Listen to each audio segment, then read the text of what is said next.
Hello students, आज आप अपनी पाठ्यपुस्तक आरोह के काव्यखंड में मीराबाई के पद को पढ़ेंगे और उनके अर्थों को समझेंगे। तो स्टूडेंट्स, मीराबाई के पदों को पढ़ने से पहले चलिए हम उनके जीवन परिचय को देखते हैं। स्टूडेंट्स, मीराबाई जी का जन्म 1498 में कुड़की गांव में हुआ। उनकी प्रमुख रचनाएं हैं मीरा पदावली, नरसिंहजीरो, माहेरो। मीराबाई की मृत्यु सन 1546 ईस्वी में हुई। उनके काव्य की कुछ प्रमुख विशेषताएं इस प्रकार हैं कि वे सगुण भक्ति धारा की महत्वपूर्ण कवित्री थीं। सगुण भक्ति धारा अर्थात जिसमें ईश्वर के साकार रूप की पूजा की जाती है। वे श्री कृष्ण की अनन्य उपासिका थीं और संत रविदास को अपना गुरु मानती थीं। तो आइए स्टूडेंट्स, हम उनके जीवन के बारे में और जानते हैं और उनके काव्य की विशेषताओं को देखते हैं। स्टूडेंट्स, ऐसा माना जाता है कि बचपन से ही उनके मन में कृष्ण भक्ति भावना जन्म ले चुकी थी, इसलिए वे कृष्ण को ही अपना आराध्य और पति मानती रहीं। अन्य भक्तिकालीन कवियों की तरह मीरा ने भी देश देश में दूर दूर दूर तक यात्राएं की। चित्तौड़ राजघराने में अनेक कष्ट उठाने के बाद मीरा वापस मेड़ता आ गईं। यहाँ से उन्होंने कृष्ण की लीला भूमि वृंदावन की यात्रा की। जीवन के अंतिम दिनों में वे द्वारका चली गईं और माना जाता है कि वहीं रणछोड़ दास जी की मंदिर की मूर्ति में वे समाहित हो गईं। उन्होंने लोकलाज और कुल की मर्यादा के नाम पर लगाए गए सामाजिक और वैचारिक बंधनों का हमेशा विरोध किया, पर्दा प्रथा का भी पालन नहीं किया तथा मंदिर में सार्वजनिक रूप से नाचने गाने में भी कभी हिचक महसूस नहीं की। मीरा मानती थी कि महापुरुषों के साथ संवाद से ज्ञान प्राप्त होता है और ज्ञान से मुक्ति मिलती है। अपनी इन मान्यताओं को लेकर वे दृढ़ निश्चयी थीं। निंदा या बंदगी उनको अपने पद से विचलित नहीं कर पाई। मीरा की कविता में प्रेम की गंभीर अभिव्यंजना है, उसमें विरह की वेदना है और मिलन का उल्लास भी। मीरा की कविता का प्रधान गुण सादगी और सरलता है। उनकी भाषा मूलतः राजस्थानी है, कहीं कहीं ब्रज भाषा का प्रभाव है। कृष्ण के प्रेम की दीवानी मीरा पर सूफियों के प्रभाव को भी देखा जा सकता है। मीरा की कविता के मूल में दर्द है। वे बार बार कहती हैं कि कोई मेरे दर्द को पहचानता नहीं, न शत्रु न मित्र। यहाँ प्रस्तुत पहले पद में मीरा ने कृष्ण से अपनी अनन्यता व्यक्त की है तथा व्यर्थ के कार्यों में व्यस्त लोगों के प्रति दुख प्रकट किया है। दूसरे पद में प्रेम रस में डूबी मीरा सभी रीति रिवाजों और बंधनों से मुक्त होने और गिरधर के स्नेह के कारण अमर होने की बात कर रही हैं। स्टूडेंट्स, ये दोनों पद नरोत्तम दास स्वामी द्वारा संपादित मीरा मुक्तावली से लिए गए हैं। तो चलिए हम मीरा के पदों को पढ़ते हैं और उसके अर्थ को समझते हैं। तो चलिए स्टूडेंट्स, अब हम मीराबाई के पदों को पढ़ते और समझते हैं। तो पहला पद है, मेरे तो गिरधर गोपाल दूसरो न कोई, जाके सिर मोर मुकुट मेरो पति सोई, छाड़ी दई कुल की कानी कहा करें कोई, संतन ढिग बैठ बैठ लोक लाज खोई, असुवन जल सींच सींच प्रेम बेली बोई, अब त बेली फैल गई आनंद फल होई, दूध की मथनिया बड़े प्रेम से विलोई, दधिमति घृत काढ़ लियो डारी दई छोई, भगत देख राजी हुई जगत देख रोई, दासी मीरा लाल गिरधर तारो अब मोही।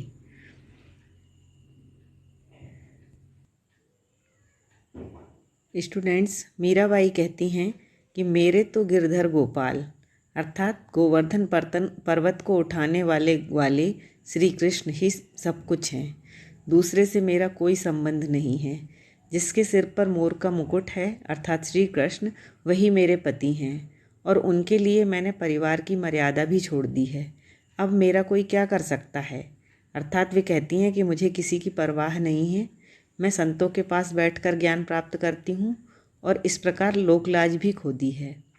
मैंने अपने आंसुओं के जल से सींच कर प्रेम रूपी बेली को बोया है और अब यह बेल फैल गई है और अब इस पर आनंद रूपी फल लगने लगे हैं।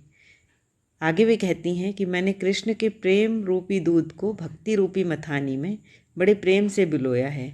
मैंने दही से सार तत्व को अर्थात घी को निकाल लिया है और छाछ रूपी सारहीन अंशों को छोड़ दिया है। अर्थात श्री कृष्ण की भक्ति में जो भी सार है उसको मैंने ग्रहण कर लिया है और संसार के सारहीन अंशों को छोड़ दिया है। वे प्रभु के भक्त को देखकर बहुत प्रसन्न होती हैं और संसार के लोगों को जब मोह माया में लिप्त देखती हैं तो उन्हें रोना आ जाता है।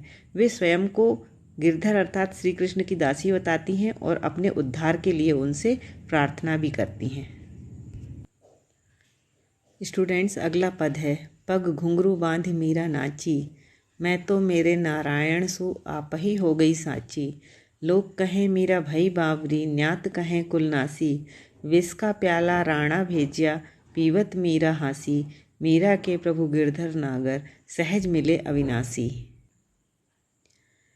मीराबाई कहती हैं कि वह पैरों में घुंघरू बांधकर कृष्ण के समक्ष नाचने गाने लगी हैं और मेरे इस कार्य से यह बात सच हो गई है कि मैं केवल अपने श्री कृष्ण की ही हूँ और मेरे आचरण को लोग इस आचरण के कारण मुझे पागल बताते हैं। परिवार के और बिरादरी वाले लोग कहते हैं कि मैं कुल का नाश करने वाली हूँ, क्योंकि मीरा जो है वो विवाहिता थी और उनका यह कार्य कुल की मान मर्यादा के विरुद्ध है। कृष्ण के प्रति उनके प्रेम के कारण राणा जी ने उन्हें मारने के लिए विष का प्याला भेजा था। उस प्याले को मीरा ने हंसते हुए पी लिया और मीरा कहती हैं कि उनके प्रभु गिरधर बहुत ही चतुर हैं और मुझे सहज ही उनके दर्शन सुलभ हो गए हैं। तो चलिए स्टूडेंट्स, अर्थ को समझने के बाद अब पाठ्यपुस्तक के अभ्यास के प्रश्नों को देखते हैं। पहला प्रश्न है, मीरा कृष्ण की उपासना किस रूप में करती हैं, वह रूप कैसा है? तो स्टूडेंट्स, मीरा कृष्ण की उपासना पति के रूप में करती हैं। उनका रूप मन को मोहने वाला है। वे पर्वत को धारण करने वाले हैं। उनके सिर पर मोर पंखी मुकुट है और इस रूप को अपना मानकर वे सारे संसार से विमुख हो गई हैं। स्टूडेंट्स, अगला प्रश्न है, भाव व शिल्प सौंदर्य को स्पष्ट कीजिए। तो क और खा में दो दो पंक्तियाँ दी गई हैं। इनमें हमें दोनों चीज़ भाव व शिल्प सौंदर्य को स्पष्ट करना है। तो स्टूडेंट्स, भाव अर्थात उस कविता का मूल भाव क्या है, वहाँ पर उसका अर्थ क्या है, उससे हम क्या ग्रहण कर रहे हैं, वहाँ हमें यह बताना होता है। और शिल्प सौंदर्य का मतलब है कि उसमें किस प्रकार की भाषा, किस प्रकार के गुण, किस प्रकार के अलंकारों का उपयोग हुआ है, वह सब वर्णन हमें शिल्प सौंदर्य में करना होता है। तो चलिए पहले दो पंक्तियों को देखते हैं। असवन जल सींच सींच प्रेम बेली बोई, अब तो बेली फैल गई आनंद फल होई। तो स्टूडेंट्स, इसमें भाव सौंदर्य में हम इस प्रकार लिखेंगे कि इस पद में भक्ति की चरम सीमा है। विरह के आंसुओं से मीरा ने कृष्ण के प्रेम रूपी बेल को बोया है और अब वह बेल बड़ी हो गई है और उससे भक्ति से जो आनंद मिलता है अर्थात आनंद रूपी फल मिलने का समय आ गया है। चलिए अब शिल्प सौंदर्य को देखते हैं। तो सींची सींची में पुनरुक्ति प्रकाश अलंकार है। जहाँ एक ही शब्द की दो बार आवृत्ति लगातार होती है वहाँ पुनरुक्ति प्रकाश अलंकार होता है। दूसरा सांग रूपक अलंकार है प्रेम बेली में, आनंद फल में और असवन जल में। राजस्थानी मिश्रित भाषा का उपयोग किया है। अनुप्रास अलंकार है बली बोई में और पूरे पद में संगीतात्मकता है। अगली दो लाइनों को देखते हैं। दूध की मथनियाँ बड़े प्रेम से विलोई, दधी मथी घृति काढ़ लियो, डारी दई छोई। तो स्टूडेंट्स, इसका भाव यह है कि इन काव्य पंक्तियों में कवित्री ने दूध की मथानी से भक्ति रूपी घी निकाल लिया तथा सांसारिक सुखों को छाछ के समान छोड़ दिया है। इस प्रकार उन्होंने भक्ति की महिमा को व्यक्त किया है। और यहाँ शिल्प सौंदर्य इस प्रकार है कि अन्योक्ति अलंकार है, राजस्थानी मिश्रित ब्रजभाषा है, प्रतीकात्मकता है घी भक्ति का तथा छाछ सांसारिकता का प्रतीक है, दधि घृत आदि तत्सम शब्द हैं, संगीतात्मकता है और पद में गेयता है। चलिए स्टूडेंट्स, अगला प्रश्न देखते हैं कि लोग मीरा को बावरी क्यों कहते हैं। तो दीवानी मीरा कृष्ण भक्ति में अपनी सुध-बुध खो चुकी हैं। उन्हें संसार की किसी परंपरा, रीति रिवाज, मर्यादा अथवा लोक लाज का ध्यान नहीं है, इसलिए लोग उसे बावरी कहते हैं। संसारी लोग मीरा की भक्ति की पराकाष्ठा को पागलपन मानते हैं। मीरा राजसी वैभव को, सुख को ठुकराकर कृष्ण भजन गाते हुए गलियों गलियों घूम रही हैं और ऐसा कोई कार्य तो कोई पागल ही कर सकता है, इसलिए लोग उसे बावरी मानते हैं। विष का प्याला राणा भेजिया, पीवत मीरा हांसी, इसमें क्या व्यंग छिपा है। तो स्टूडेंट्स, मीरा को मारने के लिए राणा ने विष का प्याला भेजा था, जिसे मीरा ने हंसते हंसते पी लिया। लेकिन वे कृष्ण की अनन्य भक्त थीं, इसलिए उनका कुछ भी नहीं बिगड़ा। इस प्रकार यह व्यंग करता है कि प्रभु भक्ति करने वालों का विरोधी लोग कुछ नहीं बिगाड़ सकते। अगला प्रश्न है, मीरा जगत को देखकर क्यों रोती है? तो स्टूडेंट्स, संसार के सभी लोग संसारी माया जाल में फंसकर ईश्वर से दूर हो गए हैं और उनका सारा जीवन व्यर्थ के कामों में जा रहा है। इस सारहीन जीवन शैली को देखकर मीरा को रोना आता है। लोग दुर्लभ मानव जन्म को ईश्वर भक्ति में नहीं लगाते, इसलिए संसार की दुर्दशा पर मीरा को रोना आ रहा है। स्टूडेंट्स, एक और प्रश्न है, मीरा ने सहज मिले अविनाशी क्यों कहा है? तो मीरा के अनुसार कृष्ण का जो संबंध उन्होंने पाया है वह बिल्कुल सहजता से, बिना किसी बाह्य आडंबर के मिल गया है। ये मीरा की व्यक्तिगत अनुभूति थी, इसलिए मीरा ने उन्हें सहज मिले अविनाशी कहा है।